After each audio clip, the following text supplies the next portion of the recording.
안녕하십니까. 행복한 아침 이재용입니다. 안녕하세요. 장예인입니다. 오늘은 6월 22일 수요일이고요. 저희 연예가 소식 준비해놨는데 오늘 날이 좀 꾸물꾸물하죠? 요즘 계속해서 후텁지근하고 어젠 굉장히 더웠습니다. 날씨부터 바로 알아보도록 하죠. 허유원 기상캐스터. 네, 안녕하세요. 날씨 요정 허유원입니다. 네, 오늘 날씨 전해주시죠. 네, 요즘에 바깥에 조금만 나가 있어도 땀이 삐질삐질 나오죠. 어제는요, 올해 들어 가장 높은 기온을 기록한 곳이 많았는데요. 찜통 더위는 오늘까지 이어지겠고, 내일은 전국에 장맛비가 내리면서 뜨거운 열기가 한풀 꺾이겠습니다.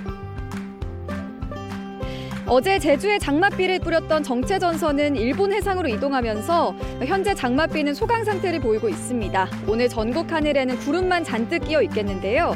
다만 오후에 강원 산지와 남부 내륙에 돌풍과 천둥, 번개를 동반한 소나기가 쏟아질 수 있겠습니다. 지금 이 시각 서울의 기온은 22.6도, 대구는 25.3도로 어제와 비슷하게 시작하고 있고요. 한낮에 서울은 30도, 대전 33도, 대구는 35도까지 오르면서 오늘도 무더운 날씨가 이어지겠습니다. 내일은 중국 부근에서 다시 정체전선이 활성화되면서 전국에 장맛비가 내리겠습니다. 특히 내일 오후부터 시간당 20mm의 강하고 또 많은 비가 예상되는 만큼 비 피해 없도록 미리 대비해 주셔야겠습니다. 요즘 기온도 기온인데 습도까지 높아서 불쾌지수도 덩달아 높아지고 있습니다. 사소한 일에 짜증이 나고 또 피로도 쉽게 느껴지곤 하는데요. 이럴 때일수록 통풍이 잘 되는 옷을 입고 또 수분만 충분히 섭취해도 불쾌지수를 확 낮출 수 있다고 합니다. 덥더라도 조금 여유로운 마음가짐으로 하루를 보내보셔도 좋겠습니다. 지금까지 날씨 전해드렸습니다.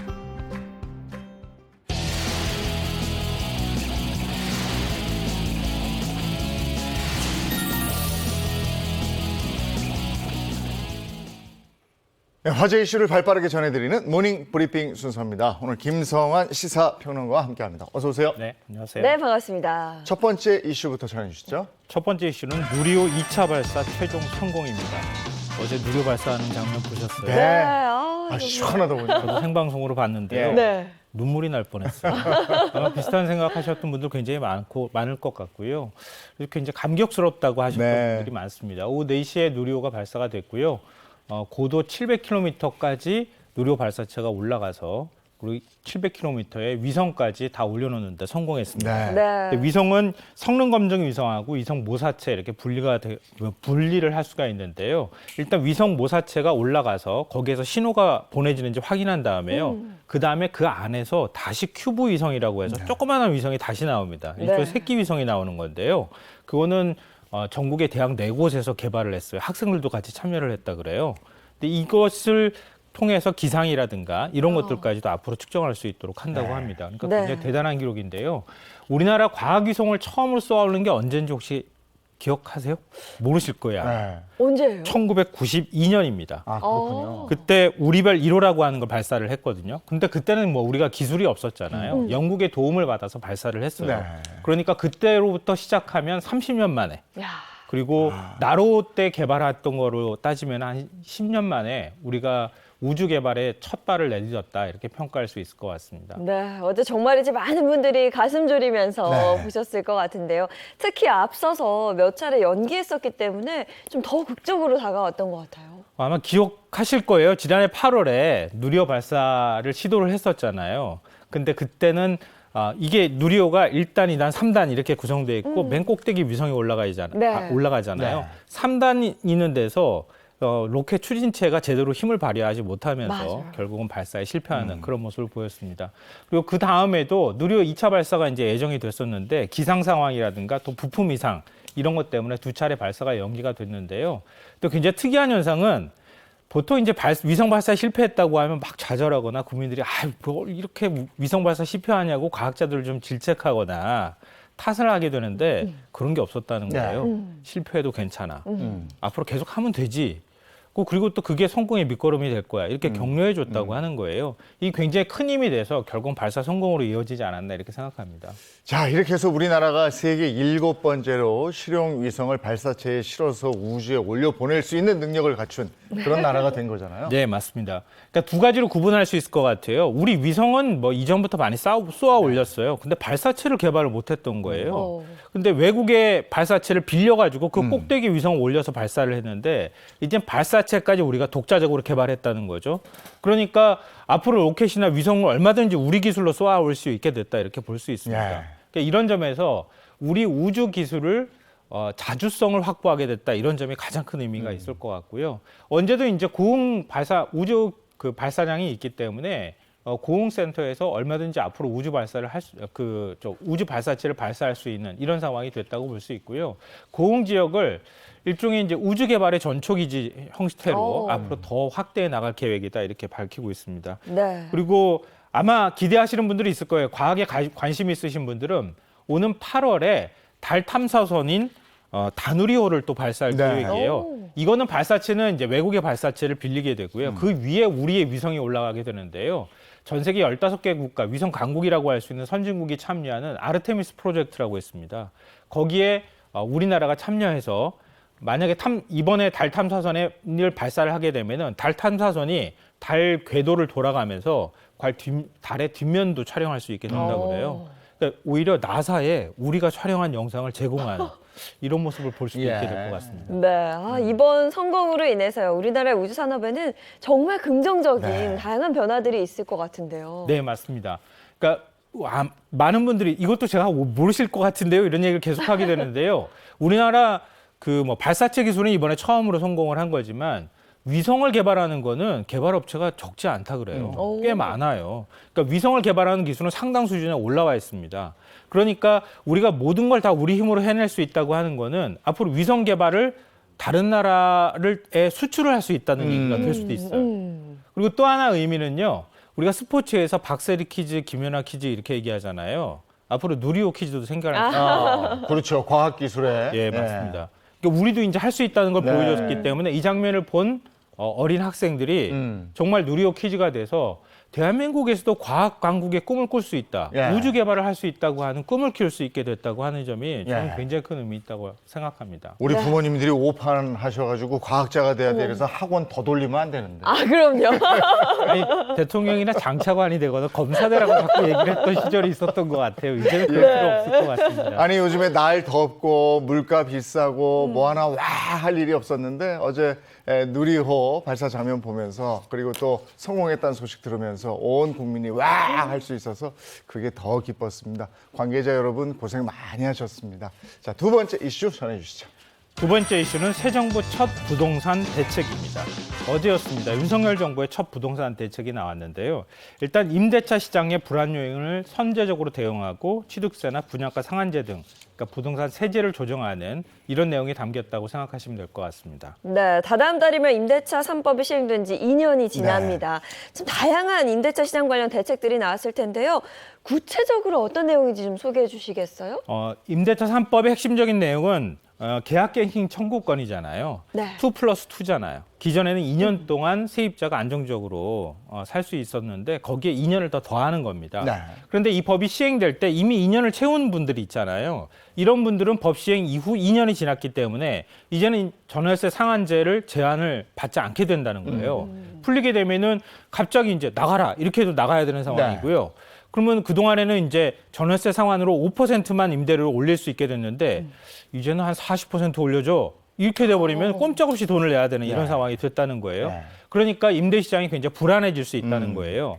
그러니까 우선해서 일단 임대인한테 좀 혜택을 주자. 그러니까 좀 5%, 그러니까 20%, 30% 집값이 많이 올랐기 때문에 받을 분들이 만약에 5%만 받게 되면 착한 임대인, 상생 임대인으로 간주해서 그런 임대인한테 혜택을 주겠다 이런 얘기입니다. 네. 그러니까 기존에 이제 임대인한테 상생 임대인으로 인정되는 기준이 상당히 까다로웠어요. 1주택자이면서 기준 시가 9억 원 이하를 소유한 경우에만 이제 세제 혜택을 줬는데요. 이거를 기준을 거의 풀어버렸습니다. 시가 기준도 없애버렸고 1주택자의 경우 이렇게 한정을 했던 건데 1주택자로 전환한다고 하는 전제 조건만 있으면 다주택자의 경우에도 상생 임대인으로 인정해서 그 사람들한테 세제 혜택을 주겠다. 그러니까 너무 전세금, 월세금 많이 올려받지 마라. 뭐 이런 내용을 담고 있는 겁니다. 네.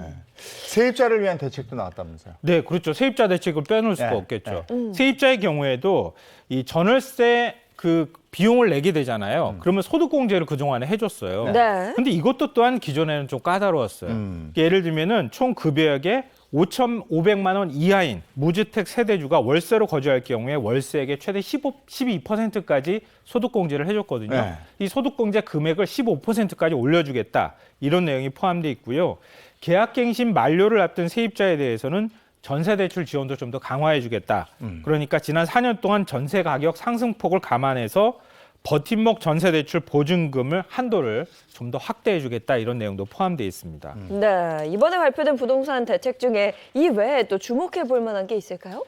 그러니까 현재는 주택 취득세를 감면받기 위해서는 생애 최초 주택 구입이라고 하는 전제 조건이 있어야 하고요. 이것도 또한 부부 합산 소득 7천만 원 이하, 수도권의 경우에는 주택 가격이 4억 원 이하, 그리고 비수도권은 3억 원 이하 이런 조건에서만 취득세 감면 혜택을 네. 줬거든요. 근데 이거를 조건을 대폭 완화하게 됩니다. 그러니까 생애 최초 주택 구입의 경우에는 2천만 원 한도 내까지 취득세를 감면해주겠다. 이런 내용이 포함되어 있습니다. 예. 네. 요 몇 년 부동산 때문에 우리가 전 국민이 얼마나 힘들었습니까? 좀 부동산이 좀 안정돼서 다 같이 좀 그런 집 걱정 없이 살 그날을 기대해 봅니다. 세 번째 이슈 가겠습니다. 세 번째 이슈는 일반 의약품 자판기 판매 허용입니다. 제가 이게 며칠 전에도 경험했는데요. 네. 평일 오후 8시쯤 좀 지났을 때 병원을 갔다가 이제 약을 처방받은 거예요. 네. 약국을 찾으려니까 약국이 없어요. 문을 닫아버린 거예요. 그렇죠. 오. 약사들도 퇴근해야죠, 네, 사실은. 그러니까 약국 찾아 헤매는 경우에 이럴 경우에는 어떻게 하나 걱정하시는 분들이 있고요. 특히 주말 같은 경우에는 약국 문 여는 곳이 없어서 없어요, 맞아요. 물론 네. 이제 주말 당직 약국 같은 예. 것들은 문을 열기는 하지만 좀 불편함이 있었거든요. 이제 그런 불편함을 개선하기 위해서 약을 판매하는 자판기를 활용해주겠다 오. 이런 얘기예요. 네. 네. 근데 일반적인 자판기하고는 조금 달라요. 일반적인 자판기는 뭐 돈만 넣으면은 그냥 캔 음료나 이런 것들 그냥 뽑아 먹을 수 있잖아요. 근데 이 자판기의 경우에는 약사하고 화상으로 연결합니다. 오. 그러니까 자판기를 설치해 둔 곳에 가서 거기에서 약사하고 화상으로 연결해서 약사를 통해서 복약 지도를 받습니다. 그리고 약을 구입할 수 있게 되는 이런 형태가 되는 거예요. 네. 근데 구입하는 약은 뭐 해열제, 위장약 등 일반 의약품이 다 포함된다고 합니다. 현행 약사법상 이 의약품 판매는 약국과 또 일부 편의점에서만 가능한데요.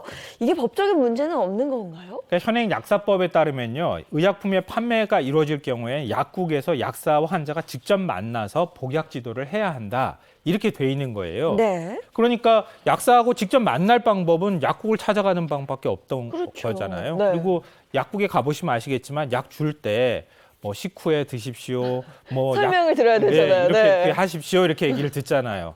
그러니까 그 복약 지도를 하는데 복약 지도 비용까지 사실은 받거든요.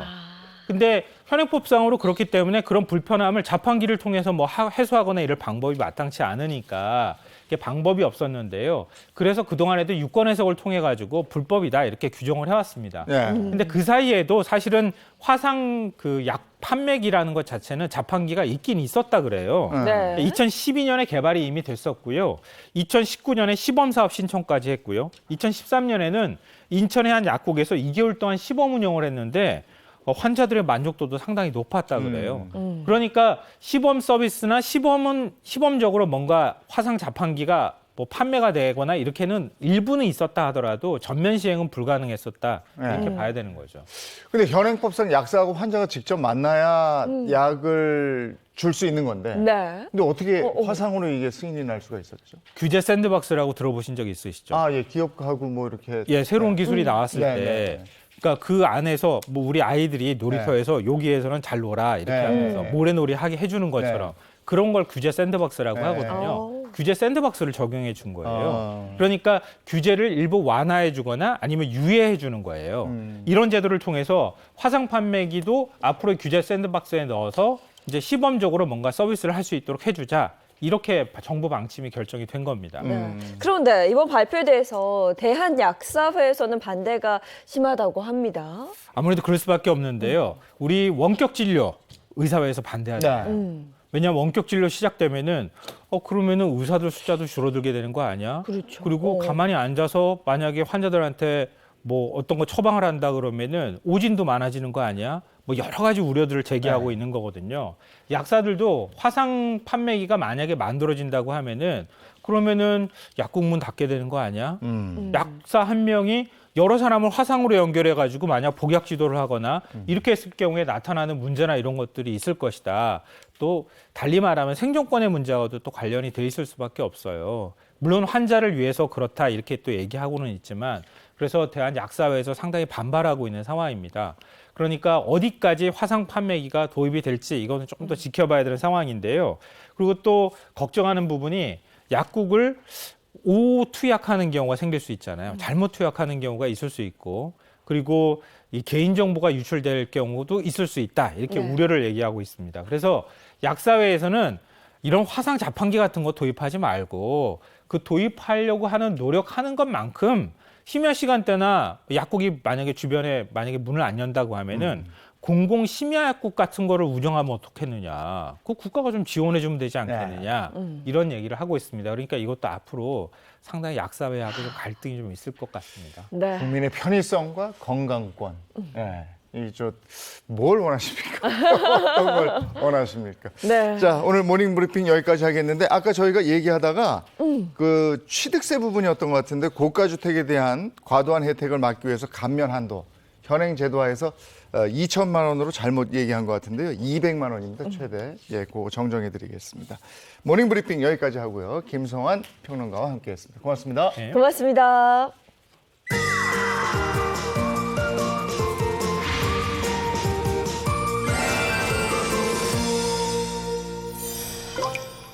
네, 한 주간의 영화 소식 알아보는 박스 오피스 준비해놨습니다. 네, 오늘도 반가운 세 분과 함께 해보도록 하겠습니다. 인사 먼저 한 분씩 부탁드리겠습니다. 안녕하세요. 연예계 팩트 사냥꾼 홍정선입니다. 안녕하세요. 자칭 특종 여신 미남 전문 기자 최정아입니다. 네, 안녕하십니까. 유쾌한 에너지를 전달해 드립니다. 개그맨 가수, 개가수 연기입니다. 반갑습니다. 자, 이번 주 극장가를 뜨겁게 달구고 있는 소식부터 한번 살펴보도록 하겠습니다. 박스오피스 순위 알아볼까요? 네, 먼저 5위부터 보겠습니다. 5위는 쥐라기 월드 도미니언이고요. 4위는 버즈 라이트이어, 그리고 3위 브로커, 2위는 범죄도시2, 1위는 마녀파트2 디아더 원입니다. 코로나19 팬데믹 이후에 많은 분들이 극장으로 가서 본 영화 범죄도시2. 네. 1,100만 넘었다고요. 와, 대단한 거죠. 대단한. 네. 아니 뭐 저도 극장 가서 봤으니 뭐. 저도 봤고요. 저는 2번 봤습니다. 그리고 이렇게 한국 영화들이 돌아오면서 박스 오피스 상단을 우리 영화들이 막 차지하고 있는데. 네. 그리고 이제는 또 명 감독들의 영화가 돌아온다 이런 얘기도 들었어요. 맞습니다. 기억나실 거예요. 도둑들, 네. 또 암살, 천만 영화 2편이나 냈던 최동훈 감독이 7년 만에 돌아옵니다. 제목이 외계인. 내용을 보니까 일단 두 시대가 있어요. 고려 말에 어떤 소문속 신검을 차지하려는 도사들이 있고 2022년에는 인간의 몸속에 수감된 외계인 죄수가 있어요. 이들 사이에 시간의 문이 열리면서 펼쳐지는 SF 판타지 액션극이라고 하니까 기대되네요. 네, 영화 외계인의 뒤를 이어서 8월에는 영화 관상으로 913만 관객을 동원한 바 있는 한세린 감독이 신작을 들고 옵니다. 항공 재난 블록버스터 영화 비상선언을 8월 개봉으로 확정한 것인데요. 영화 비상선언은 사상 초유 항공 테러로 무조건적인 착륙을 선포한 비행기를 두고 벌어지는 이야기를 그린 영화인데요. 배우 송강호, 이병헌, 전도연, 김남길 씨 등 화려한 출연진들로 이 기획 단계부터 굉장한 화제를 모은 작품입니다.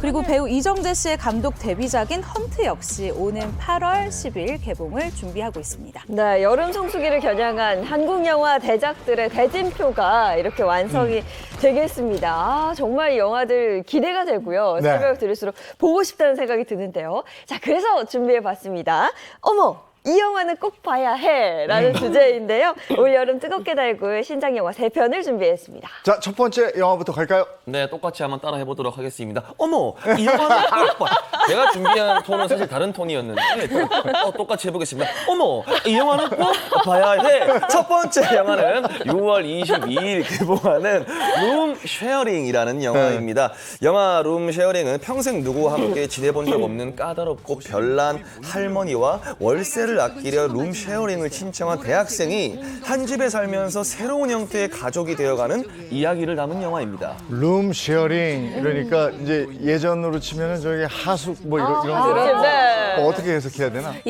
말을 그대로 방을 나눈다, 집을 함께 쓴다. 근데 누가 쓰냐면 생활보호 아동부터 독거노인까지 다양한 세대들의 혼자 사는 분들 있잖아요. 그들의 삶의 얘기인데 감독이 실제로 노원구에 도서관에 갔었는데 거기에 룸쉐어링이란 제도 그 팸플렛을 본 거예요. 이거 할머니랑 대학생 같이 살면 재밌겠는데? 이렇게 영화가 시작됐다. 네, 방금 영상 많은 분들 보셨겠지만 극중 할머니 역할에 남은희 선생님이시더라고요. 워낙 뭐 연기 너무너무 잘하시고 또 요즘 정말 꾸준히 주연 맡으면서 시니어 열풍을 이끄는 분 중에 한 분이잖아요. 네, 그래서 기자들이 기자 간담회에서 질문을 했습니다. 선생님이 이렇게 연기를 오래 하실 수 있는, 다작을 할 수 있는 원동력은 무엇인가요? 그래서 남은희 씨가 이렇게 대답을 했는데요. 사람이 늙어서 못하는 일은 없다. 아무래도 내가 철이 덜 든 모양이다. 내 나이에 맞는 역할에 내 차례가 오니까 지금껏 연기를 해오고 있다. 나는 연기하는 게 정말 좋다. 그뿐이다. 다른 원동력은 없다라고 얘기하면서요. 내일이면 또 무슨 연기를 할 수 있을까 싶다. 끝까지 남의 신세를 지지 않고 연기하다 떠나는 것이 나의 목표다라고 밝히기도 했습니다. 예전에는 노인 역을 하면 이제 노역 배우 뭐 이렇게 네. 불렀었잖아요. 근데 남은희 씨는 그게 아니고 세대 차이 극복 전문 배우 이렇게 불립니다. 맞습니다. 세대차 극복 전문 배우인데 네. 실제로 돌아보면 맞습니다. 가장 최근에는 이준 씨랑 문의를 했었는데 요때가 그 이준 씨의 나이 차이가 38살 차이예요. 이준 씨가 40대였죠. 제일 나이 차이 많이 나는 건 김수환 씨. 10대의 김수환 씨랑 했을 때는 무려 65세 차이였어요. 그 다음은 요게 이제 감쪽 같은 그녀인데 수상한 그녀에서도 심은경 씨랑 53살, 53세 차이가 났었거든요. 자, 그리고 14개의 여우주연상을 휩쓸었던 그 영화 I Can Speak에서도 이재훈 씨 30대에 이재훈 씨랑 43살 차이였어요. 요번에는 어떻게 보면 역대 두 번째인데 56살 차이가 나는 20대 최우성 군과 또 한 번 완벽한 호흡을 보였다고 합니다. 네, 이번엔 또 어떤 호흡을 보여주실지 지켜보도록 하겠고요. 이어서 두 번째 영화 어떤 영화예요? 어머, 이 영화는 꼭 봐야 해. 네, 두 번째 영화는 제75회 칸 국제영화제에서 무려 8분간의 기립박수를 받았던 영화죠. 헤어질 결심입니다.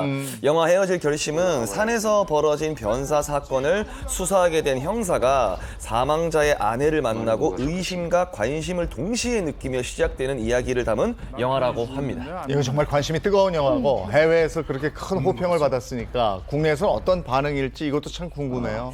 박찬욱 감독 스스로가 내 역대 영화들 중에서 가장 완성도 높은 작품이다, 영화다라고 했는데 사실입니다. 저 미리 봤잖아요, 칸에서.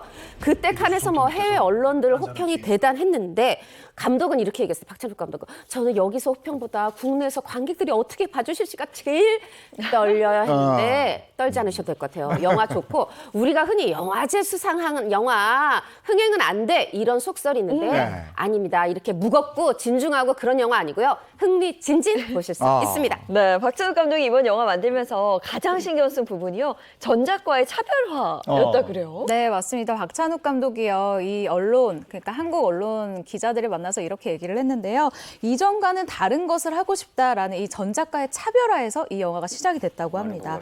박찬욱 감독의 기존 작품들을 저희가 잘 떠올려 보면요. 뭔가 말초적인 자극, 그리고 그 장도리 씬으로 유명한 폭력 씬이라던가 아니면 정사 씬이라던가 감독 표현에 의하면 눈앞에 바짝 들이대듯 이런 이 자극들을 보여줬었다라고 했었는데요. 이번 헤어질 결심에 대해서는 이 이야기 자체가 이 감정을 숨긴 이야기이니만큼 관객 스스로가 더 들여다보고 싶게 만드는 영화로 만들고 싶었다. 그래서 이런 선정적인, 그러니까 뭔가 좀 센 자극들의 이야기는 좀 뺐다라고 스스로 자신감을 드러냈습니다. 이 어른스러움을 강조한 어른들의 멜로를 표방했기 때문에 성인 멜로물과는 조금 다른 결을 가지려 한다라고 자신감을 드러내기도 했습니다. 칸을 뒤흔든 마성의 매력이 국내에서 통할지 이 부분도 한번 지켜봐 주시기 바랍니다. 자, 마지막 영화 어떤 겁니까? 네, 마지막 영화 소개해드릴 텐데 아마 이런 얘기들 많이 들어보셨을 거예요. 형만한 아우 없다. 예, 제가 또 동생이라서 네. 얘기 많이 들었는데 형만한 아우 없다. 전편보다 뛰어난 속편은 없다. 뭐 이런 얘기 많이 들어보셨을 텐데 맞아요. 네. 여기 형만한 아우가 있고 전편보다 뛰어난 속편이 있다라고 기대되는 영화가 있습니다. 어머!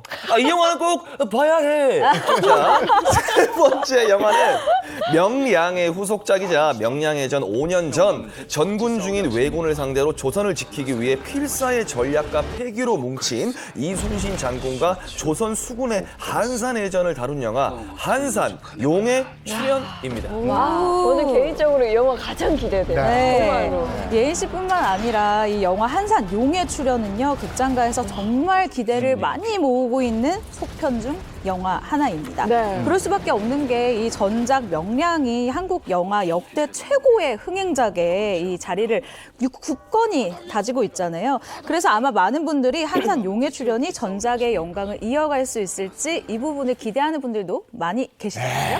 우리가 또 관심 있는 건 이순신 장군 그럼요. 이 캐릭터를 어떻게 해석해 낼 것인가. 네. 그 전에 배우 셌단 말이죠. 셌죠. 이순신 프로젝트가 총 3부작인데 1편 명량이 이 최민식을 내세워서 1,800만의 네. 사랑을 와. 받았어요. 이번에 넘을 수 있을까? 2편. 그러면 이 한산 용의 출연에서는 이순신이 바뀌어요. 네. 박힐 씨예요.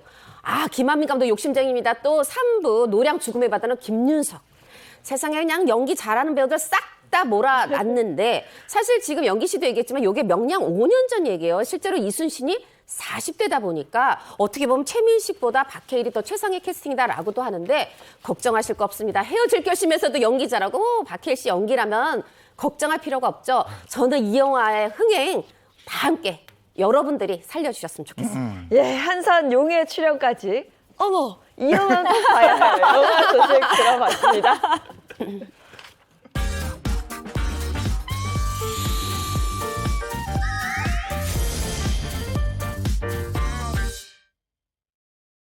네, 이번에는 대한민국 대표 스타들이 걸어온 길을 되돌아보는 스타 주민 시간입니다. 네, 이번 주도 연예계는 크고 작은 사건과 사고 이슈로 떠들썩했습니다. 영기 씨, 오늘 스타주민 주제는 뭘까요?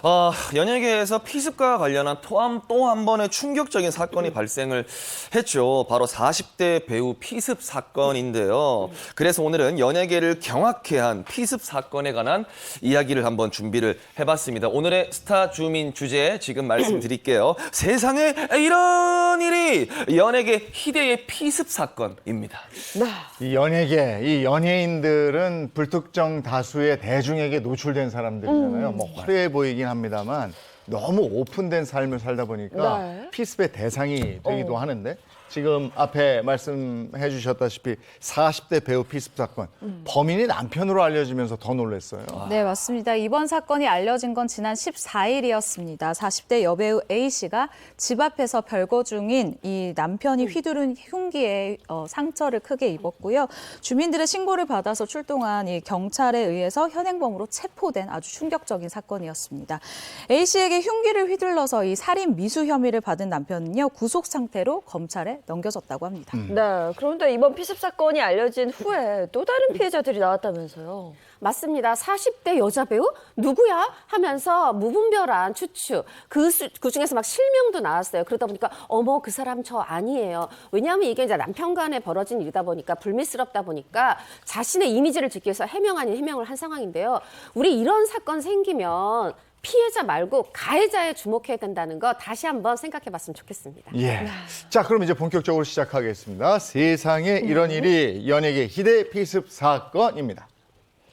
네, 영기 씨. 네, 세상에 이런 일이 연예계 희대의 피습 사건 첫 번째 스타는 1970년대를 풍미했던 가수로 지금으로 따지면은 1970년대 이효리라고 이제 표현에다 가언이 아닌 분이죠. 한번 유추해 보시죠. 70년대 이효리면 그야말로 70년대 한 획을 걷다 이건데. 그렇죠. 글쎄 다른 힌트 없습니까? 70년대도 워낙에 스타들이 많았기 때문에. 저 이효리 씨라고 하는 거 보니까 섹시한 분인데. 네. 그래서 정말 결정적인 힌트를 한번 준비를 해봤는데 항상 좀 그런 게 있어요. 이제 힌트를 할 때마다 내가 이거를 과연 잘 할 수 있을까? 그래서 이제 또 있어요. 네. 인터넷을 보고 준비를 해봤는데 한번 해보도록 하겠습니다. 저는 그냥 라이브로 하겠습니다. 오. 골반이 되게 중요하더라고요. 오. 저는 깜짝 놀랐어요. 왜냐하면 1970년대에 이런 골반에 포인트를 줄 수 있는 오. 노래 한번 불러볼게요. 늦기 전에 잘한다. 빨리 전화줘. 너무 잘한다. 골반이 네. 포인트예요. 골반. 골반이 포인트였어요. 네, 네. 오. 70년대에서는 굉장히 폭력적인 그렇죠. 아니 이렇게 엉덩이나 골반을 네. 흔드는 동작인데 70년대 이런 사회적 분위기에 가능했을까요? 그러니까요. 이제 임진모 평론가에 따르면 과거 이분의 활약에 대해 하나의 현상이었다. 하나의 그 시대의 현상이었다라고 이제 표현을 하는데 방금 제가 선보인 엉덩이 춤에 대해서도 여자 가수 최초로 무대에서 엉덩이를 흔들었다. 최초로 그 당시 아주 과격했다. 새마을 운동할 때였으니 도발이었다라고 설명한 적이 있습니다. 저분의 인기는 정말 대단했죠. 맞아요. 저는 알 것 같은데. 저도 알 것 네. 같습니다. 예, 그때 이런 얘기가 있었어요. 담배는 청자, 노래는 추자라. 맞아요. 예, 아주 그때 파격이었죠. 그럼 시원하게 한번 말씀해 주시죠. 가수 김추자 씨. 유후. 정답입니다. 네, 네. 세상에 이런 일이 연예계 희대의 피습 사건 첫 번째 주인공입니다. 바로 공개하겠습니다. 네, 김추자 씨. 앞서 뭐 담배는 청자, 노래는 추자 이런 뭐 유행어가 있었다 이렇게 말씀하셨는데 그만큼 노래하면 김추자 씨였다는 거잖아요. 당시에 인기가 어느 정도였는지 궁금한데요? 아니 데뷔한 지 겨우 3년 만에 혼자 김추자 씨만 나오는 단독 방송을 편성할 정도로 와. 인기가 대단했고요. 세상에 특히 그 노래 님은 먼 곳에가 나왔을 때 모든 영화 감독들이 서로 내 영화의 타이틀곡으로 넣으려고 세상에 노래 놓고 이런 경매도 있습니까? 건물 경매도 아니고 이 노래 타이틀곡 놓고 경매가 붙었는데 당시에 이게 뭐 한 1970년대 초반인데 50만 원 최고가를 달성할 70년대. 네. 인기였다고 하네요. 네. 그러면 이 정도 인기였으면 당연히 수입도 엄청났겠네요. 대단했을 것 같은데요. 정말 너무나 당연한 소리고 이제 인기만큼이나 행사에서도 최고의 인기였는데 명동의 살롱가에서는 이제 김추자 씨를 이제 만약에 섭외를 해온다. 네. 그러면은 그 섭외의 성공 보수로 100만 원을 내걸 정도였다고요. 그 당시 김추자 씨는 한 달 출연료 300만 원에도 응하지 않았다고 하더라고요. 이런 김추자 씨지만 1974년 3월 1일부터 3일까지 부산 해운대 관광호텔에서 아까 말씀하셨지만은 출연료 50만 원의 파격적인 대우로 출연을 화제를 모았는데 그동안 부산에서 지불된 최고의 출연료. 그 당시 최고의 출연료는 하루에 15만 원이었다고 합니다. 와, 몇 배예요? 야, 74년에 50만 원은요. 74년이면 제가 네. 9살 상도동에 살 때인데 아, 동작구. 저희 집이 상도동 사자대문 집이라고 그 골목에서 아주 좋은 집이었어요. 오. 근데 그 집도 한 100만 원, 200만 원. 아, 진짜요? 네. 와. 저는 그렇게 기억을 하는데 와, 공연 제가- 한 번에. 제가 9살 때라 이렇게 뚜렷한 기억을 그 정도로 큰 돈이었던 걸로 기억해요. 아니 맞아요. 충분히 70년대 하면 그럴 수 있을 것 같은데요. 아 근데 개인적으로 궁금한 게 앞서 김추자 씨를 빗대서 70년대 이효리라고 표현을 했잖아요. 이효리 씨 하면 시대의 아이콘인데 당시에 김추자 씨는 어느 정도였을까요? 당시 가요계는요, 김추자 출연 전과 출연 후로 나눌 수 있다라고 이야기를 할 정도로 엄청난 아이콘 그 자체였습니다. 김추자 씨 출연 전에는요, 그러니까 등장 전에는 노래라 함은 무대 위에서 가수가 얌전하게 그리고 굉장히 점잖하게 부르는 것이 명제였어요. 하지만 김추자 씨 등장 이후에 노래는 몸으로 말하는 것이다라고 이야기가 생길 정도로 김추자 씨의 그 딱 달라붙는 판타롱 바지 그리고 내세적인 눈빛 그리고 몸짓은요 그야말로 센세이션 그 자체였다고 합니다. 김추자 씨는 정말 많은 사건 사고를 몰고 다녔는데 그중에서 김추자 얼굴 피습 사건이라는 정말 다들 깜짝 놀란 사건이 있었죠. 아니 그냥 피습만 해도 놀라운데 얼굴 피습 네. 사건이잖아요. 이게 정말 연예계 전대미문의 사건인데 김추자 씨가 이 노래를 불렀는데 이 무대에 한 남성이 올라와서 소주병으로 얼굴을, 그것도 깨진 소주병으로. 아. 그래서 무려 100바늘을 꼬매고 수술만 6번. 어머. 정말 그러다 보니까 우리가 그냥 김추자 피습 사건이라 김추자 얼굴 피습 사건 네. 이렇게 불리고 있습니다. 아니 지금 사진 나오는데 너무 충격적인데요. 끔찍하죠. 여가수의 생명과도 다름없는 네. 이 얼굴인데 얼굴에 피습을 당했으니까 얼마나 마음이 아팠을까요? 그렇죠. 근데 2007년 한 인터뷰에서 김추자 씨가 당시 피습에 대해서 이렇게 이야기를 했습니다. 코가 잘리고 눈이 벌어지고 얼굴이 피투성이가 돼서 뒤집어진 이 상황에서도 나는 다른 생각은 하나도 하지 않았다. 보통 여자 같았으면 여자에게 가장 중요한 얼굴이 이렇게 됐으니 아이고 난 이제 죽었구나 하면서 약이라도 먹고 극단적인 생각을 했겠지만 나는 그렇지 않았다. 난 어떻게 하면 성형을 잘해서 또 몸매를 더 예쁘게 해서 다음 무대에 설 수 있을까 하는 생각밖에 없었다라는 거예요. 내가 왜 이런 일을 당해야 할까 하는 생각은 조금도 하지 않았다라는 신경을 발표했습니다. 아니 정말 끔찍한 사건이 일어난 건데 범인은 누구였습니까? 이게 이제 1971년 12월 사건인데 범인을 드시면 더 놀라요. 김추자 씨의 매니저였어요. 아이고. 매니저가 네네 이 얼굴을 공격해서 이렇게 근데 생각해 보세요.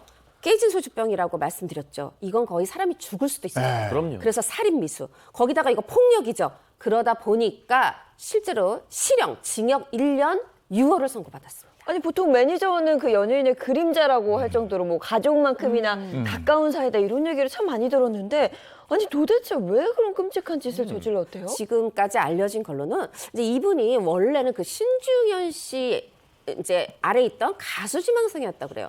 그러다가 이제 김추자 씨 매니저를 하게 됐는데 본인이 좋아했다는 거죠. 그래서 김추자 씨한테 청혼을 했는데 이걸 받아주지 않자 앙심을 품었다. 이렇게 알려지고 있습니다. 청혼을 했다는 건 연인 사이 뭐 이런 것도 아니고 일방적으로 했다는 거예요? 연인 사이였다는 거예요? 그러니까 뭐예요? 청혼을 했다. 그럼 연인 사이다. 이게 사실 우리는 네. 상식이잖아요. 그런데 여기에도 굉장히 많은 언론 보도의 설들이 있습니다. 일단 첫 번째로는 연인 사이였다라는 보도도 있었고요. 또 이에 여러 가지 준비가 있었던 게 김추자 씨의 이 매니저가 프로 레슬러 출신으로 당시 그 김추자 씨의 보디가드 겸 매니저로 활동을 했어요. 그런데 네. 김추자 씨가 신중현 씨랑 더 가까워지니까 이를 질투해서 얼굴에 그런 테러를 벌였다. 라는 이 설이 있었고요. 두 번째로는 김추자 씨가 워낙 자유분방한 또 이미지가 있었잖아요. 그렇기 때문에 매니저가 하는 말을 당시엔 법이라고 생각하고 잘 들었어야 됐는데 듣지 않고 자꾸만 이 인기가 너무너무 높아지니까 이걸 응징하고자 하는 이 분노심에 테러를 벌였다. 라는 설도 있었습니다. 네, 그럼 당시에 김추자 씨의 입장은 어땠는지 그것도 궁금한데. 네, 2007년도에 인터뷰에 응했어요. 김추자 씨가 이렇게 얘기를 했는데요. 그 사람과 나는 연인 사이가 아니다. 우리는 공적인 관계일 뿐이다. 네. 라고 하면서요. 갑자기 저한테 결혼을 해달래요. 그래서 거절을 했더니 그 난리가 난 겁니다. 라고 설명을 했습니다. 근데 이게 또 대단한 게 이렇게 네. 끔찍한 테러를 당한 다음에 피습 사건이 있은 다음에 나흘 만에 무대 위에 섰다. 와 이거 어떻게 그럴 수가 있었지? 아니 그러니까요. 이 피습 제가 말씀드렸죠. 100바늘 꼬맸다고 했어요. 그런데 100바늘을 꼬매고 그리고 수술 6번 했으니까 수술 첫 번째고 거의 두 번째도 하기 전에 네. 지금 무대에 오른 거잖아요.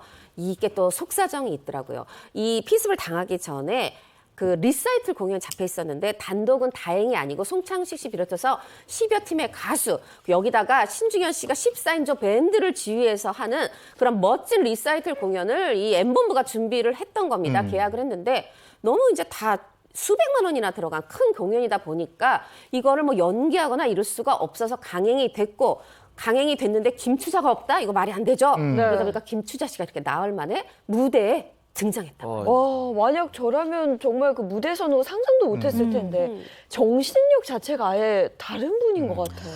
네, 김추자 씨가 나타난 건 이 공연이 시작되고 난 뒤 2시간 후였습니다. 그러니까 1회 피날레가 시작될 즈음이었었는데요.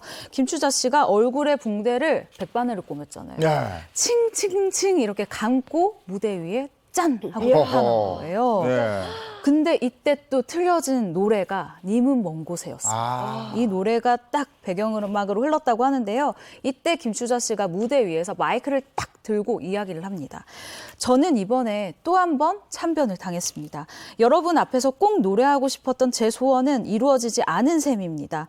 그러나 제 건강이 회복되는 날 다시 여러분 앞에 오겠습니다. 저는 평생 노래를 부르다 노래 속에서 죽을 결심입니다. 라고 얘기를 했고요. 이 이야기를 들은 팬들이 정말 김추자 씨가 노래를 불렀을 때보다 더 큰 환호와 박수로 그녀를 응원을 했다고 합니다. 무대 위에서 노래는 할 수 없었지만 무대를 찾아서 공연장에 와준 분들한테 무대 인사를 한 거군요. 그렇죠. 네. 그리고 계속해서 그 공연장을 더 찾았다면서요? 아니 그러니까요. 세상에 이거 무대 딱 한 번 쓴 거 아니고요. 하루에 3번. 그래. 이 공연이 끝나는 마지막 날까지 무대에 선 거예요. 정말 그냥 노래하지도 않는 말하는 김추자 씨 보려고 또 이 팬들이 관객들이 몰렸는데 이런 그래도 공연이 가능할 수 있었던 거 형부의 역할이 컸다고 합니다. 형부가 의사를 쫄라가지고 간호사를 대동시켜서 이 무대에 설 수 있게 도와줬다네요. 예. 네. 이렇게 불의 피습을 당하고 그리고도 오뚜기처럼 다시 일어난 거잖아요.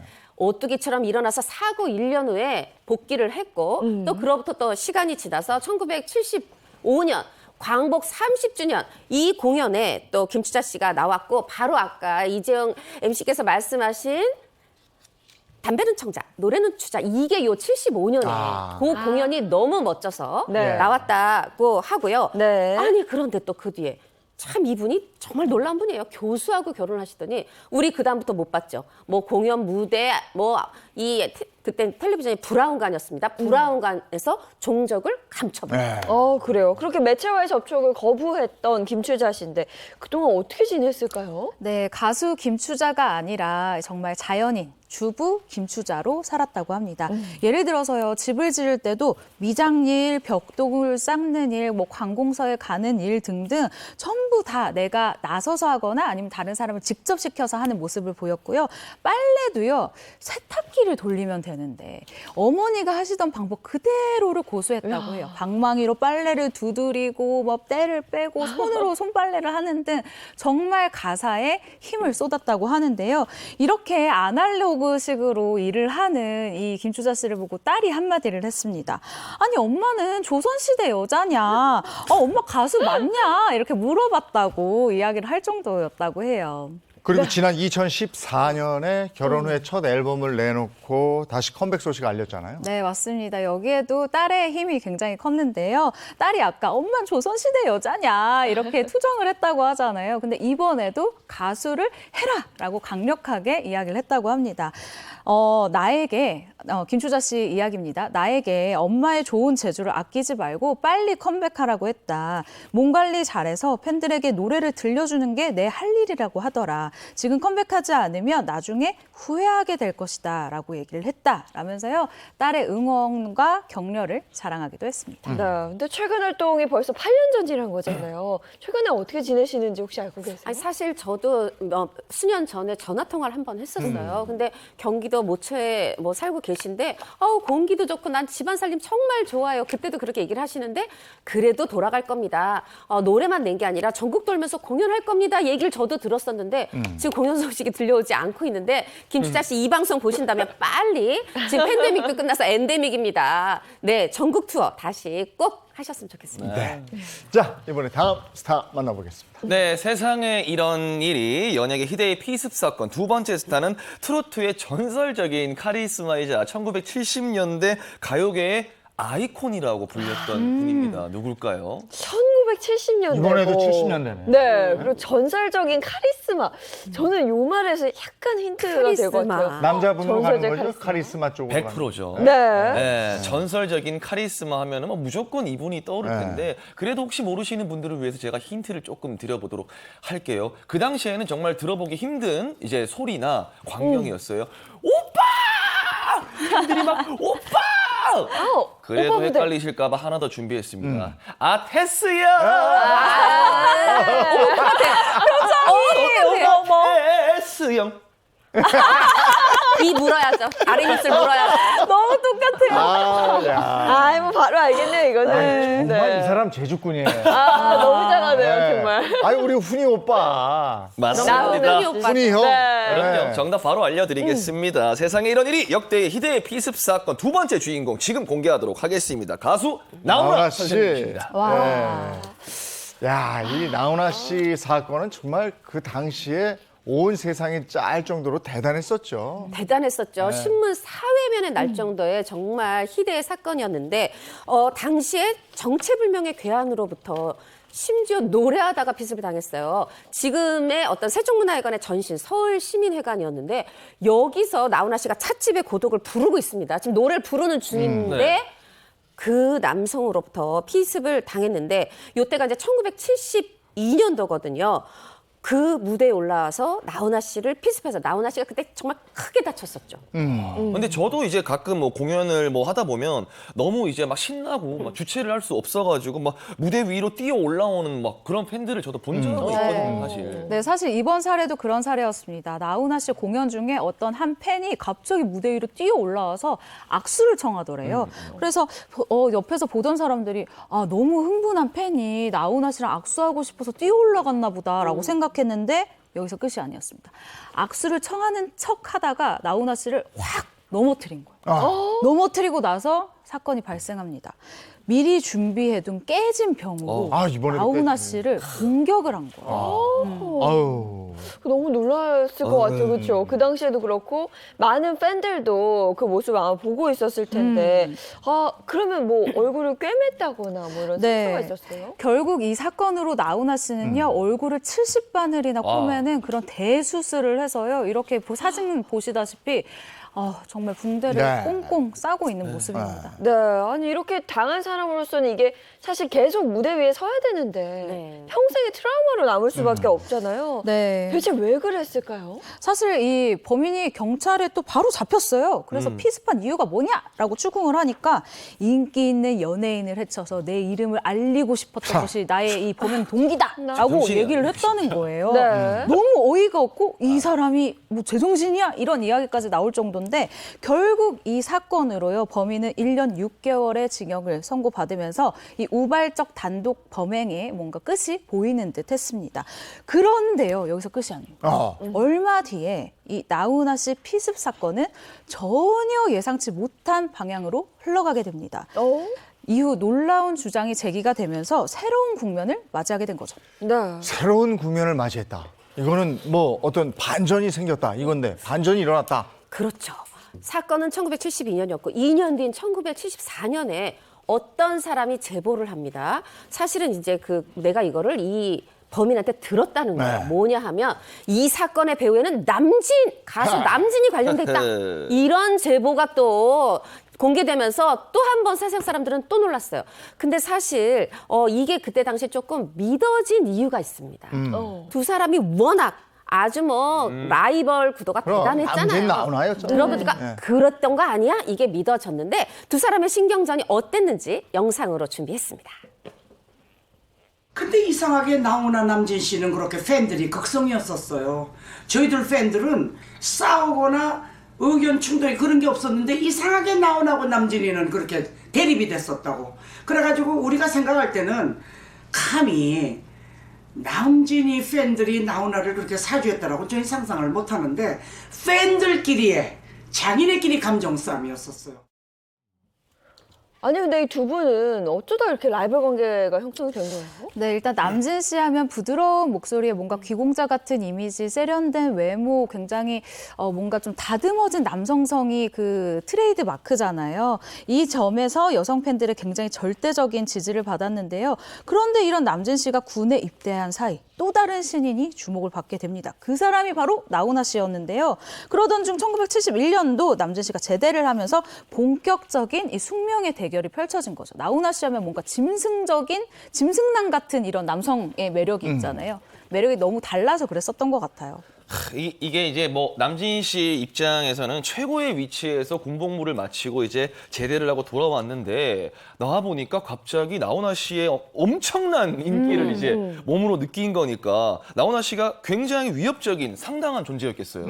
맞습니다. 그때 심지어 남진 씨가 좀 베트남전에 목숨 걸고 네. 다녀왔는데 아니 3년 만에 왔더니 가요계 판도가 확 바뀌어 있는 거야. 나훈아 씨가 막 인기 상승 가도를 달리고 있는 거죠. 그때 당시에 그래서 남진 씨가 좀 저한테 위기 상황이 왔습니다. 이렇게 당시를 회상하기도 했는데 사실 뭐 두 사람의 실질적인 어떤 라이벌 구도도 있었지만 언론이 늘 남진 대 나훈아, 그렇지. 나훈아 대 남진 네. 좀 이렇게 늘 이렇게 보도하면서 부추긴 그런 측면도 있었고 또 실제로 보면은 당시에 만약에 MBC에서 M본부에서 뭐 가수왕을 남진 씨가 받았다. 그럼 또 하나의 또 인기 있는 그 민영 방송이었던 TBC 가요대상에서는 또 나훈아 씨가 최고 또 남자 가수왕을 받고 이러다 보니까 1대1 무승부 언제나 이게 판결이 안 나니까 라이벌 구도는 지속됐죠. 당대의 라이브 그리고 기싸움. 네. 팬들의 또 어떤 시각. 그렇죠. 이러니 나훈아 피습 사건에 배우의 남진이 있다더라. 이건 정말 많은 사람들의 입방아에 오를 수 있는 그렇죠. 아주 맛있는 반찬이 되는 네네. 그런데 이 나훈아 씨 피습 사건이 있던 후에 한 1년 6개월 지난 뒤에요. 이 사건에 대한 이 남진 씨 배후설에 무게를 실어줄 만한 새로운 증언들이 또 나왔대요. 그렇죠. 아까 말씀드렸잖아요. 누군가가 제가 직접 들었어요. 이 사건의 배후에 남진 씨가 있습니다. 이 소식을 듣고 이게 보통 일이 아니다 보니까 이 가수분과위원회에서 자체 조사를 하게 됩니다. 그래서 그러면 진짜 그 사람이 말했는지 그 범인을 만나서 면담을 하러 직접 교도소에 가서 들은 거예요. 근데 그럼 교도소에서도 아이고 저는 그런 얘기한 적 없습니다. 이러면 좋을 땐 그게 아니라 맞습니다. 그 사건의 배후에는 남진 씨가 있습니다. 저는 남진 씨 팬입니다. 이렇게 얘기를 했다는 거죠. 야, 그럼 남진 씨가 어떤 대응을 했어야 되는 상황인데 어떻게 했나요? 그렇죠. 바로 이야기를 합니다. 아니, 이건 누군가가 나를 모함하기 위해서 지어낸 말이다. 난 그런 적이 절대 없다라고 결백을 이야기했습니다. 그런데 이 와중에 새로운 사실이 하나 밝혀지게 됐습니다. 바로 나훈아 씨 피습 사건이 있기 전날 아침 이 범인이 남진 씨를 만났다라는 사실입니다. 그렇다면 사전에 남진 씨하고 이 피스남이 알고 있었다는 얘기? 알고 있었는지 모르지만 일단 사건 전날 만난 건 사실이에요. 이 사람이 남진 씨를 찾아가서 이렇게 얘기했답니다. 나 전과 사범인데 내가 좀 돈이 필요하니까 돈 좀 주시오. 아니 모르는 사람이어서 돈을 달라니까 이 사람이 왜 이래? 이렇게 하니까 지금 라이벌인 그 나훈아를 내가 해쳐 줄 테니 보상을 돈으로 해주시오. 이렇게 자꾸 얘기를 했다는 거예요. 그런데 남진 씨 옆에 있던 사람이 이 사람 계속 갈 것 같지 않고 그러니까 돈 5,000원을 주면서 이거 받고 돈 필요하다고 하니까 어서 가시오 했는데 말하자면 그래서 돈을 받고 내가 사건을 저질렀다. 사죄하게 됐다. 이렇게 알려지게 된 거죠. 네, 근데 단순히 뭐 돈 5,000원 가량을 줬다는 거잖아요. 그걸로 뭐 사주를 했다 이렇게 주장을 하는 거는 억지 같다는 생각이 드는데요. 네, 하지만 이 나훈아 씨를 피습한 이 범인은요, 출소한 이후에도 꾸준히 남진 씨를 찾아가 괴롭혔다고 합니다. 나훈아를 찌른 것은 라이벌이 네가 시켜서 했다고 내가 세상에 폭로를 할 거다라고 자꾸만 협박을 한 건데요. 이 협박도 모자라서 갈취도 하고요, 또 집까지 찾아오는데 행패를 부렸다고 합니다. 이를 참지 못한 남진 씨가 결국에는 이 습격남을 협박 혐의로 신고를 해서 징역 1년의 실형을 살게 됐습니다. 그런데 이 피격한 이 남자의 정체가 또 밝혀졌다면서요? 이게 뭐예요? 또 한 번의 반전인데요. 아니 아까 분명히 나는 남진 씨 팬이다 네, 그랬잖아요. 네. 알고 보니까 그게 아니라 지금 고인이 되신 신성일 씨 팬이었다고 해요. 그런데 내가 팬이라면서 이래도 되나요? 내가 신성일 씨를 해쳐서 이름을 알리겠다 이러고 그 공연에 게스트로 배우지만 게스트로 신성일 씨가 나와 그걸 알고 미리 그렇게 깨진 병을 준비해서 간 거죠. 그런데 술을 먹고 좀 졸다 보니까 정신 차려 보니까 신성일 씨 무대가 지나갔더라는 거예요. 그런데 마침 그때 나훈아 씨가 무대에 있었고 또 나훈아 씨가 유명하니까 이런 일을 저질렀다는 것이고요. 남진 씨 팬 아니고 신성일 씨 팬이었죠. 그리고 또 나중에 사실 이 남성이 남진 씨도 협박했었어요. 그러니까 남진 씨 배우설에 대해서 우리가 좀 쉽게 얘기할 부분은 아닙니다. 네, 알겠습니다. 나훈아 씨 얘기까지 살펴봤고요. 이어서 다음 스타 누군지 한번 볼까요? 네, 세상에 이런 일이 연예계 희대의 피습 사건 세 번째 스타는 과연 어떤 분일지 이제 시청자분들도 궁금하실 텐데 이분은 서구적인 외모에 뛰어난 노래 실력을 겸비한 분으로 이분 역시 1970년대를 이끈 여가수 중에 한 분입니다. 네, 70년대를 이끈 여우 가수 중에 한 분이다. 힌트 없습니까, 영기 씨? 물론 힌트가 준비가 네. 돼 있죠. 예, 노래로 힌트를 드리도록 할 텐데 이분의 노래가 아니고 이분의 조카의 노래. 조카의 노래를 한번 제가 불러보도록 할 텐데 저도 이제 기억이 확실히 나거든요. 이게 굉장히 노래라는 거는 신기한 것 같아요. 왜냐하면 어떤 그런 몇 마디가 항상 지금 굉장한 오랜 시간이 지났음에도 머릿속에 남아있는 게 되게 신기하거든요. 조카도 가수면 스타 네. 패밀리예요? 제가 한번 불러보도록 네. 하겠습니다. 어제처럼 이거 좋아하는 아무 노래인데. 일 없는 듯이 이 노래 너무 좋아하는데? Please don't tell me why 이렇게 돌아서지만 나 이거 좋아하는데. 제이. 그쵸? 제이 어제처럼. 참 이 몇 마디는 네. 굉장한 파급력이 있는 것 맞아요. 같아요. 네. 그럼 제이 씨의 이모나 혹은 고모 뭐 이렇게 둘 중에 한 분 아니에요? 짐작하셨습니까? 네. 이름 씨가 짐작을 하셨기 때문에 바로 정답을 알려드리도록 하겠습니다. 뮤직부터 들어보도록 하겠습니다. 음악 주세요. 아유, 바로 나와. 아유, 꽃밭에 앉았는데 지금. 그럼요. 그러니까 이게 요것만 딱 나와도 아니, 또 이 목소리는 두 명이 없어요. 아, 노래 너무 잘하죠. 아유. 세상에 이런 일이 연예계 희대의 피습 사건 세 번째 주인공 지금 공개하도록 하겠습니다. 가수 정훈이 씨입니다. 목소리 진짜 너무 좋아. 아, 그냥 노래 쭉 듣고 있었으면 좋겠네. 네. 국제 가요제에서 아마 우리나라 첫 번째로 이분이 상을 받았죠.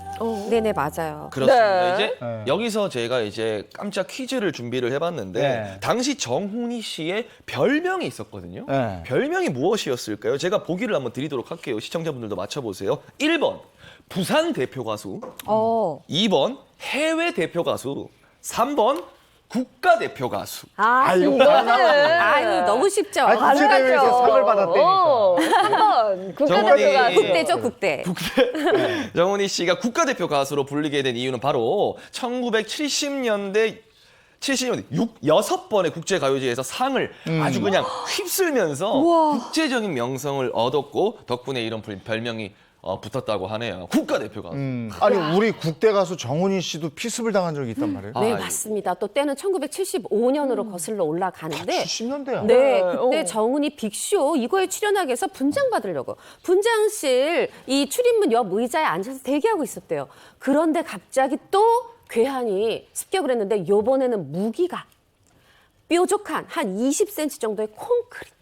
이걸로 얼굴을 긁어버린 거예요. 아하. 아이고, 그래서 또 열흘간 병원에 입원 치료를 받게 됩니다. 아니, 극장 분장실까지 그냥 찾아왔다는 네. 거잖아요. 극성 팬이 아닐까 싶은데 괴한의 정체는 뭐였어요? 네, 이 괴한의 정체는 바로 정훈이 씨를 짝사랑하던 짝사랑남이었습니다. 이 피습 사건이 벌어지기 전에요. 이 정훈이 씨 오빠를 만나서 정훈이 씨에게 여러 차례 팬레터를 보냈는데 화답을 내가 받지를 못했다. 아직도 못 받았다. 라면서 그냥 편지 말고 그냥 나를 한번 만나게 해주쇼. 나 면회 한번 하게 해주쇼. 라고 얘기를 했다고 해요.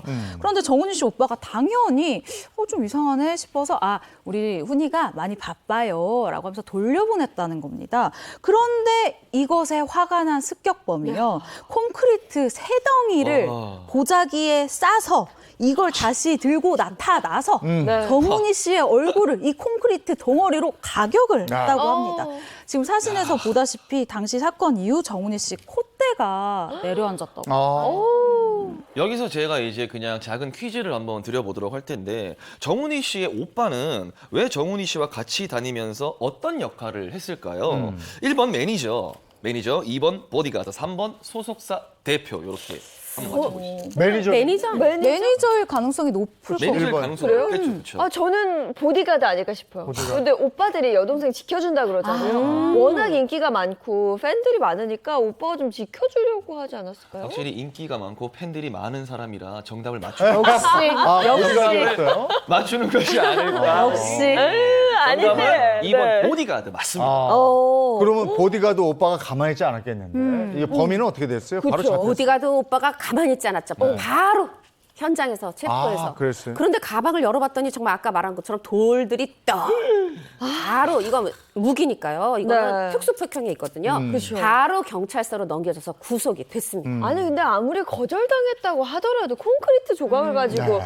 가격은 이거는 진짜 아니죠. 해서는 안 될 일이죠. 그렇죠. 당시 경찰 조사에서 경찰이 물은 거죠. 언제부터 좋아했느냐? 왜 이런 일을 벌였느냐 했더니 정은희 씨 데뷔 이듬해인 1968년에 우리 옛날에 노래집이라고 있었잖아요. 노래들이 이렇게 악보랑 가사가 다 적혀있고 우리 그거 보면서 노래 외우고 이랬거든요. 거기에 보면 또 사진들이 있거든요.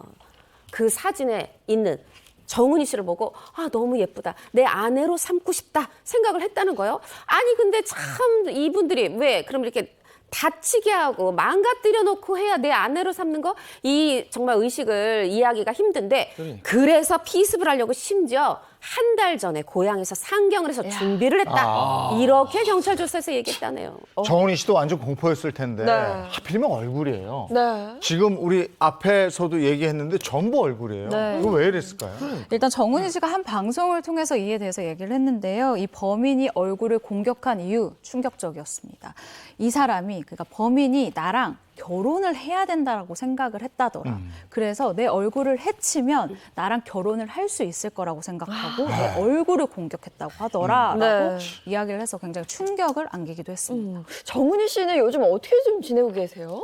아, 우리가 헤어질 결심 영화 오. 얘기했었잖아요. 네. 그 영화 보시면 정은희 씨 노래를 계속 들을 수 있어요. 오. 이재용 씨 계속 듣고 싶다면 헤어질 결심 네. 보시면 되는데 여기 정은희 씨의 노래 중에 안개가 나오거든요. 네. 정은희 씨가 혼자 부르는 것도 나오고 마지막에는 송창식 씨랑 또 부르는 게 나오는데 박찬욱 감독이 평상시에 정은희 씨 팬이었다고 그래요. 특히 이 송창식 씨랑 부르면 너무 좋을 것 같아서 요번에 새로 이 영화를 해서 녹음을 한 거거든요. 어렸을 때부터 아 내가 좋아하는 노래를 영화에 쓰면 어떨까 했는데 그 소원을 이번에 이뤘다고 하네요. 감독이요. 야 극장에서 정은희 씨 노래 안개를 쫙 괜찮겠네. 네. 아, 그쵸. 여러분 특히 마지막 꼭 장면에 영화에 안개가 쫙 아 그래요? 있어요. 그 속에 또 노래가 쫙 네. 해줍니다. 아주 기대됩니다. 자, 정은희 씨 얘기까지 잘 들었습니다. 이어서 다음 스타 소개해 주시죠. 네, 세상에 이런 일이 연예계 희대의 피습 사건 네 번째 스타는 지금 제가 첫 글귀에 설명하는 거에 아주 굉장한 힌트가 숨어 있습니다. 한번 잘 들어보세요. 데뷔한 지 한 달 만에 1위를 차지하며 혜성같이 등장한 1980년대 쌍둥이 듀오입니다. 야 이게 뭐 한 달 만에 1위를 차지하고 80년대 쌍둥이. 네. 가요계에 쌍둥이 가수가 그렇게 많지가 않은데. 양현양아. 네? 아, 양현양아. 양현양아. 근데 80년대가 아니어서. 아닌 거. 양양아를 언급하는 것도 이제 어느 정도 본인의 나이를 오픈하는. 그러네요. 그러니까 왜냐면 아, 그러네요. 네. 양양아도 요즘 친구들은 모르거든요. 우리 그래도 저 노래를 한번 노래 들어봐요. 노래를 한번 들어보도록 하겠습니다. 아유 바로 나오지. 바로 나오죠. 그래요? 이렇게 빨리 네. 바로 알아요? 오. 아 너무 유명하니. 음악의 힘은 진짜 네. 대단한 것 같아요. 어떤 분일까요? 거리 위의 가수로 유명하죠. 그렇죠.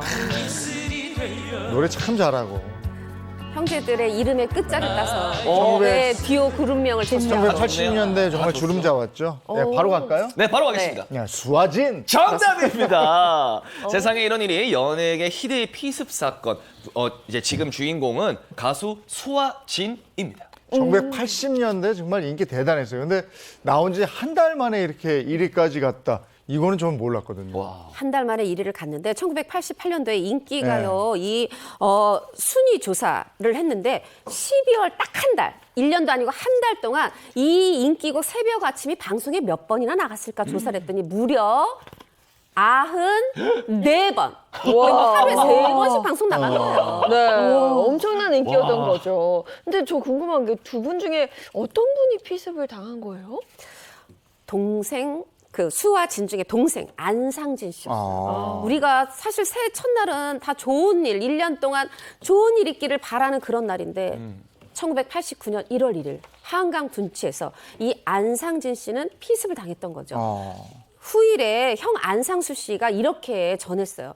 그때 당시에 동생이 죽었다. 뭐 죽어도 이상한 게 아니다 할 만큼 정말 전신을 다 두드려 맞고 폭행을 당했어요. 이 사건이 굉장히 충격적이어서 이제는 고인이 되신 당시의 대통령 노태우 대통령이 청와대로 이 형도 부르고 또 누구도 불렀느냐. 당시의 시경 특수대장, 문화부 장관, 비서실장, 경호실장, 경찰청장까지 불러서 이 사건을 2달 안에 해결해라 할 만큼 굉장히 충격적인 사건이었습니다. 그 죽는다고 생각했을 만큼 엄청나게 피습을 당한 건데 글쎄 그 당시에 안상진 씨 그 상황을 뭐라고 얘기를 해요? 일단 그때만 하더라도 이 한강 둔치에 가로등도 많이 없고 지금은 CCTV가 또 곳곳에 있지만 그때는 CCTV도 이렇게 많지도 않았었어요. 그런데 이 어둑어둑한 이 고수부지에서 괴한 5명에서 6명 정도가 쇠파이프, 벽돌, 그리고 병 듣기만 해도 이 무시무시한 무기들을 들고 와서요. 안상진 씨를 덮쳤다고 합니다. 그래서 머리부터 정말 온몸을 두드려 팼다라고 표현을 했는데요. 정말 모든 관절을 다 때려놓았다라고 할 정도로 너무너무 처참한 상황이었었다고 해요. 이어 이 안상수 씨 같은 경우에는 한 방송을 통해서 이렇게 얘기를 합니다.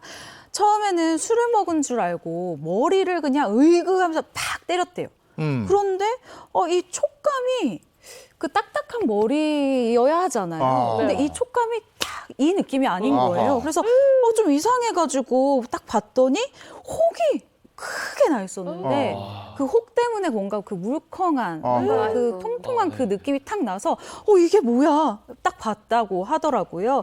사고가 났거나 누구한테 이건 분명히 맞았다 싶었다라는 거죠. 정신을 너무너무 못 차리고 있었고 결국은 바로 병원에 데리고 갔다라고 하면서요. 그날의 그 아찔한 상황을 털어놓기도 했습니다. 진짜 마른 하늘의 날벼락이죠. 네. 정말 깜짝 놀랐을 텐데 대체 누가 왜 또 이런 짓을 벌인 거예요?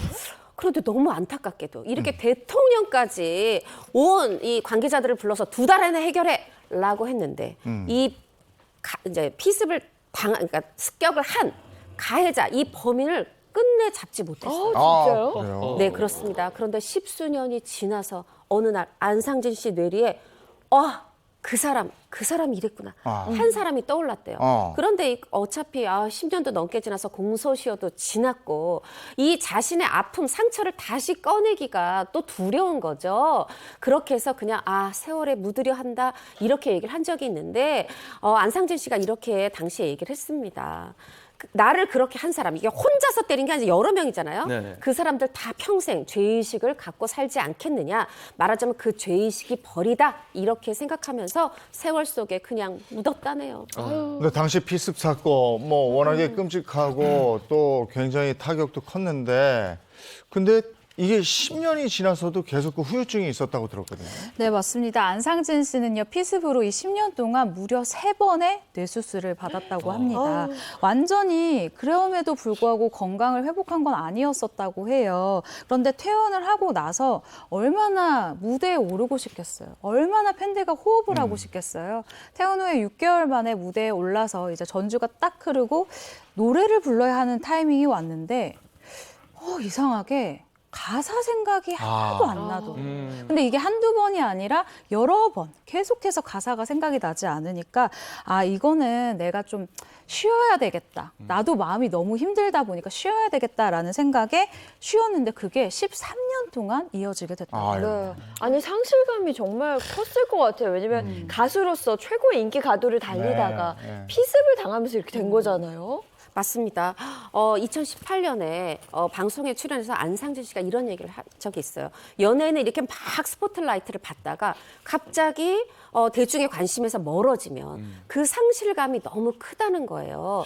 예, 그 자신도 겪어봤기 때문에 이런 어린 연예인들 중에서 좋지 않은 선택을 하는 그 마음을 나도 안다 이렇게 얘기를 한 적이 있는데 그 상실감이 들었을 때 그 안상진 씨는 어땠을까 상태가. 또 형이 이거에 대해서 또 전한 바가 있어요. 뭐냐면 사실 수아진 다 얌전하고 아주 그냥 선한 인상의 그런 분들이잖아요. 그런 안상진 씨가 그 상실감 속에서 왜 내가 이런 일을 당해야 돼 했을 거 아니에요. 세상에 집에 있는 그릇을 전부 다 깨트릴 정도로 그렇게 변했었다고 그래요. 그렇지만 그래도 또 이 한 13년은 그렇게 힘들었지만 다시 마음을 다 잡고 그렇게 해서 또 앨범 준비해서 2007년에 앨범 냈었죠. 사랑해야 해. 사건이 났던 때로 하면 무려 18년이나 지나서 다시 앨범을 냈던 겁니다. 정말 후유증이 컸는데 근데 이제 이렇게 건강을 회복했는데 네. 또 건강에 적신호가 켜졌죠. 네, 이 활동의 기쁨도 너무 잠시였습니다. 너무 찰나였는데요. 안상진 씨는 지난 2011년도에 이 폐종양 진단으로 또 한 번 세상을 놀라게 했습니다. 당시 이 왼쪽 가슴이 불편해서 병원을 찾았다고 해요. 근데 안상진 씨가 사실 이때까지만 해도 내가 그 전에도 조금 불편함이 있었는데 그게 아마 늑막염이 좀 재발이 됐나 보다라고 생각하고 어느 정도 마음의 준비를 하고 갔다고 하는데 생각보다 더 심각했습니다. 검사 결과 종양이 발견이 된 거예요. 근데 다행히 이 수술로 종양을 모두 떼어냈는데 이 종양의 크기가 거의 폐암 3기에 해당할 정도로 너무너무 이 종양 자체가 너무너무 컸다고 해요. 오죽하면 유명 이 폐암 전문의들을 소소문해서 혹시 모를 상황에 대비를 완벽하게 할 만큼 정말 입이 바짝바짝 타들어가는 그런 상황이었다고 합니다. 그런데 다행히 이 종양 검사 결과 암이 아니었다고 합니다. 그래서 안상진 씨를 포함해서 모든 가족들이 한시름 놓았다고 하는데 그래도 이 폐의 상당 부분을 드러낸 상태였다고 해서 저도 지인분한테 들어보니까 한 30m, 50m만 걸어도 굉장히 좀 숨이 차고 좀 많이 힘든 상황이라고 해요. 수아진 두 분은 심장병 어린이 돕기 자선 공연도 많이 하고 참 좋은 활동 많이 하는 분들로 알려져 있죠. 자, 세상에 이런 일이 연예계 희대 피습 사건 얘기 나눠봤습니다. 고맙습니다. 고맙습니다. 어제는 정말 더웠어요. 그리고 계속 후텁지근한 날씨가 네, 네. 그리고 또 오늘은 또 비 예보 나와 있는 곳들도 있어서요. 외출하실 때는 우산 하나 꼭 챙겨 나가시면 좋겠습니다. 좋은 하루 보내시고요. 저희는 내일 아침 7시 30분에 돌아올게요. 행복한 아침, 행복한 하루 되십시오. 고맙습니다. 고맙습니다.